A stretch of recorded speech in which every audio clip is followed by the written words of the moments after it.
Hello everyone. In today's lecture, we will discuss for aqueous tension and kinetic molecular theory of gases. So, first we will discuss for aqueous tension.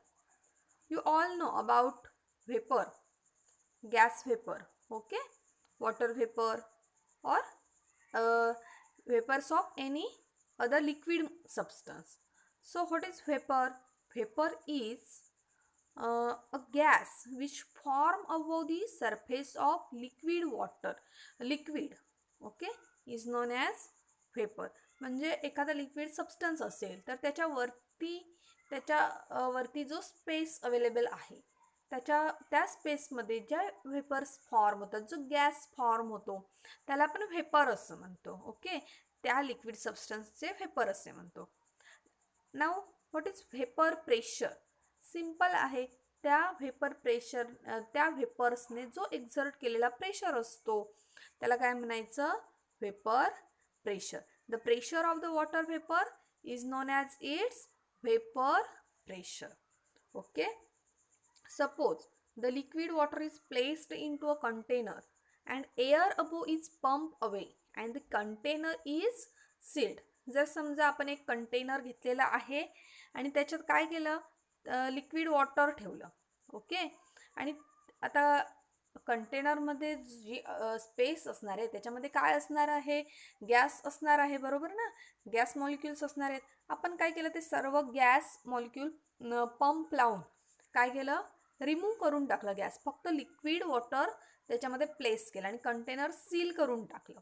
Then the liquid water evaporates and only water vapour remains in the above space. म्हणजे थोड्या वेळाने काय होईल, liquid water काय होईल, इव्हॅपोरेट्स व्हायला start होईल. म्हणजे इव्हॅपोरेट्स होणे म्हणजे काय होणार की त्याचं कन्व्हर्जन होतं गॅसियस स्टेटमध्ये. Okay, and only water vapour remains in the above space. Already आपण गॅस रिमूव्ह केलेला आहे त्या कंटेनरमध्ये. जो एक्स्ट्राचा गॅस अवेलेबल होता तो आपण पंप लावून काय केला आहे, रिमूव्ह केला आहे. मग आता काय आहे, फक्त त्याच्यात लिक्विड वॉटर आहे आणि आपण तो कंटेनर पूर्णपणे सील केला आहे. म्हणजे बाहेरून हवा आतमध्ये पास होऊ शकत नाही. मग काय होतं की वॉटरचे जे व्हेपर फॉर्म होणार आहेत ते वरच्या स्पेसमध्ये साठून राहतात. After ceiling the vapour pressure increases initially, then slows down as some water molecules condense back to form liquid water. जेव्हा आपण काय करणार आहोत, ते कंटेनर सील करणार आहोत, बंद करणार आहोत, त्यावेळी काय होतं, वॉटर व्हेपर फॉर्म होण्याचा रेट जो असतो तो हाय असतो आणि थोड्या वेळाने तो कमी कमी कमी होत जातो. काय होतं अशा वेळी, जेव्हा व्हेपर्स फॉर्म झालेले असतात वॉटर व्हेपर्स, ते काय होतात, परत थंड होऊन परत खाली कंडेन्स होऊन परत वॉटर स्टेटमध्ये येतात, लिक्विड स्टेटमध्ये येतात. After a few minutes the vapour pressure reaches a maximum called the saturated vapour pressure.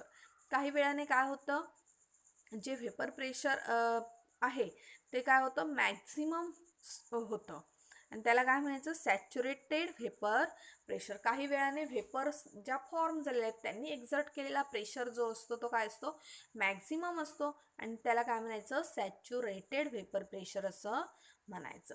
The pressure exerted by saturated water vapour is called aqueous tension. Okay, so here is the definition of aqueous tension. Saturated म्हणजे काय, अशी stage की त्याच्यानंतर काय होणार नाही आहेत, vapours form होणार नाही आहेत. एखादा आपण सोल्युशन सॅच्युरेटेड कधी म्हणतो, जर समजा साखर आहे ती आपण वॉटरमध्ये डिझॉल्व करतोय. ओके, वॉटरमध्ये डिझॉल्व करतोय, सुरुवातीला टाकली ती डिझॉल्व होईल, नंतर परत ॲड केली तर ती डिझॉल्व होईल.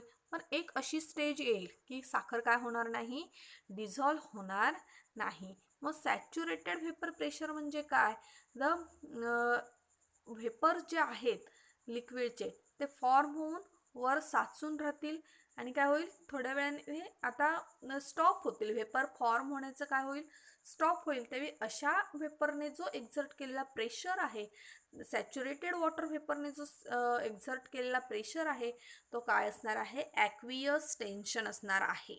Okay, When a gas is collected over water in a closed container, it gets mixed with the saturated water vapor in that space. आता जर समजा आता ते आपलं कंटेनर कसं होतं, क्लोज होतं आणि आपण त्याच्यातलं काय केलेलं होतं, जो गॅस होता तो काय केलेला होता, रिमूव्ह केलेला होता. जर आता समजा आपण ड्राय गॅस त्याच्यामध्ये फिल केला, परत आपण त्याच्यात कलेक्ट केला, तर तो काय होईल, त्याच्या सॅच्युरेटेड वॉटर व्हेपर्स आहेत त्याच्यामध्ये तो मिक्स होईल. The measured pressure therefore correspond to the pressure of the mixture of that gas and the saturated water vapor in that space. मग आता वॉटर व्हेपरने जो प्रेशर एक्झर्ट केलेला असणार आहे तो आणि गॅसने एक्झर्ट केलेला जो प्रेशर असणार आहे तो काय असणार आहे, टोटल प्रेशर असणार आहे. बरोबर ना. बघा, आपण आधी कंटेनरमधला गॅस रिमूव्ह केलेला होता, त्याच्यामध्ये फक्त लिक्विड राहिलेलं होतं. मग ते लिक्विड इव्हॅपोरेट्स व्हायला स्टार्ट झालं. इव्हॅपोरेट व्हायला लागलं म्हणजेच काय, त्याचं गॅस स्टेटमध्ये रूपांतर झालं. पूर्ण लिक्विडचं नाही, थोड्या लिक्विडचं गॅस स्टेटमध्ये रूपांतर झालं. काही लिक्विड परत वर जाऊन काय होत होतं, परत कंडेन्स होऊन खाली येत होतं, त्याचं परत वॉटरमध्ये कन्व्हर्जन होत होतं. तर अशा प्रकारे ते वॉटर व्हेपर काय करत होते, प्रेशर एक्झर्ट करत होते. त्याला आपण ॲक्वियस टेन्शन असं म्हणत होतो. सॅच्युरेटेड वॉटर व्हेपरने एक्झर्ट केलेला प्रेशर म्हणजे ॲक्वियस टेन्शन. आता आपण ते कंटेनर ओपन केलं, त्याच्यामध्ये काय केलं, परत गॅस फिल केला, ॲड केला, कलेक्ट केला. ओके, मग आता काय असणार आहे, तर प्रेशर काय असणार आहे, पूर्ण टोटल एक्झर्ट केलेला प्रेशर काय असणार आहे, ॲक्वियस टेन्शन. तर त्या आता आपण ड्राय गॅस म्हणूया, जो आपण नंतर ॲड करतो त्याला काय म्हणूया, ड्राय गॅस म्हणूया. आणि जो आधीचा तिथे वॉटर व्हेपरमुळे जो क्रिएट होत होता प्रेशर, त्याला आपण काय म्हणूया, ॲक्वियस गॅस म्हणूया किंवा मॉइस्ट गॅस म्हणूया. ओके, तर दोघांनी मिळून एक्झर्ट केलेल्या प्रेशरला आपण टोटल प्रेशर असं म्हणणार आहोत. Pressure of pure and dry gas can be calculated by using the aqueous tension.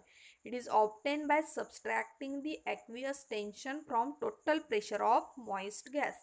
इथे दिलेला आहे बघा, ड्राय गॅसचा प्रेशर काय असणार आहे, P total minus pressure of aqueous gas.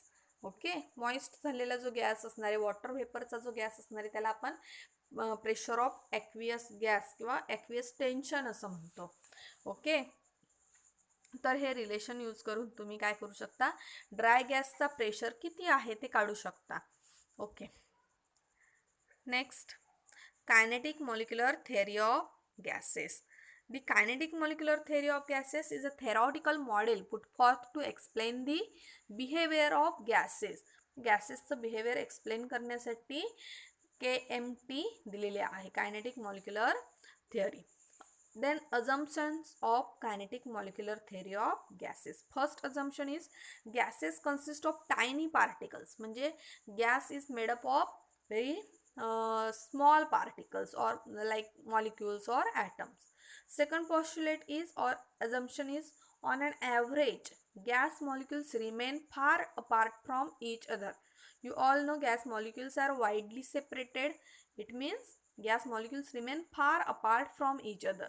Therefore, the actual volume of the gas particles is negligible as compared to the volume of the container. म्हणजे काय असतं, जर समजा एका कंटेनरमध्ये तुम्ही तो गॅस फिल केला आहे, तर त्या कंटेनरचं जेवढं व्हॉल्यूम असणार आहे तेवढंच त्या गॅसचं व्हॉल्यूम असेल असं नाही, कारण का ते वाईडली सेपरेटेड असतात. जेवढी अवेलेबल असेल स्पेस तेवढी ते काय करतात, ऑक्युपाय करतात. That is why the gases are highly compressible. आणि त्याच्यामुळे ते हायली कॉम्प्रेसिबल आहेत, कारण त्यांचं व्हॉल्यूम जे असतं ते निग्लिजिबल असतं. Okay, the attractive forces between the gas molecules are negligible at ordinary temperature and pressure. मी फोर्सेस शिकवताना तुम्हाला हे सांगितलेलं होतं की intermolecular forces between gas molecules are very weak, भरपूर वीक असतं intermolecular force. Then fourth assumption, gas molecules are in constant random motion and move in all possible directions in straight lines.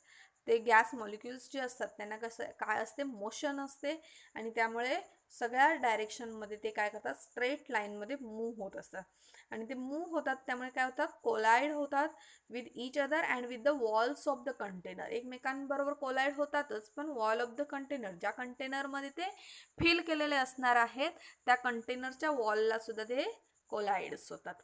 Pressure of the gas is due to the collision of gas particles with the walls of container. मग तो आता pressure जो exert होतो तो कशामुळे, gas पार्टिकल्सच्या कुलिजनमुळे, एकमेकांवर ते collide होतात त्याच्यामुळे किंवा ते वॉल्सवरती कोलाइड होतात त्याच्यामुळे.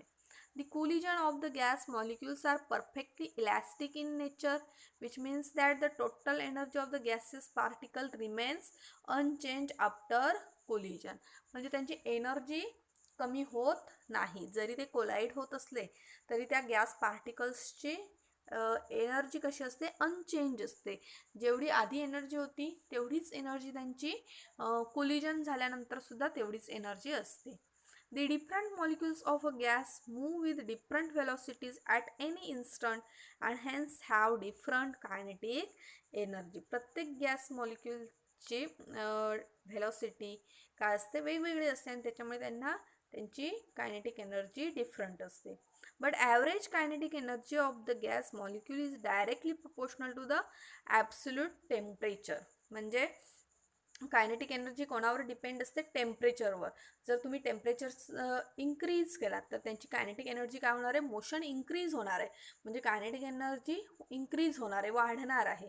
म्हणजेच काय, सगळ्या गॅस मॉलिक्युल्सची व्हेलॉसिटी ही जरी वेगवेगळी असली किंवा रेट त्यांचा वेगवेगळा असला, डिफरंट कायनेटिक एनर्जी ते पजेस करत असतील तरीसुद्धा काय असतं, त्यांचा स्पीड, मोशन कोणावर डिपेंड असतं, kinetic energy is directly proportional to the temperature provided to them. Okay, त्यांना जे आपण टेम्परेचर प्रोव्हाइड करणार, जास्त टेम्परेचर प्रोव्हाइड केलं तर त्यांची मोशन इन्क्रीज होणार आहे, कमी टेम्परेचर प्रोव्हाइड केलं तर त्यांची मोशन काय होणार आहे, डिक्रीज होणार. So these are the 7 assumptions of kinetic molecular theory of gases.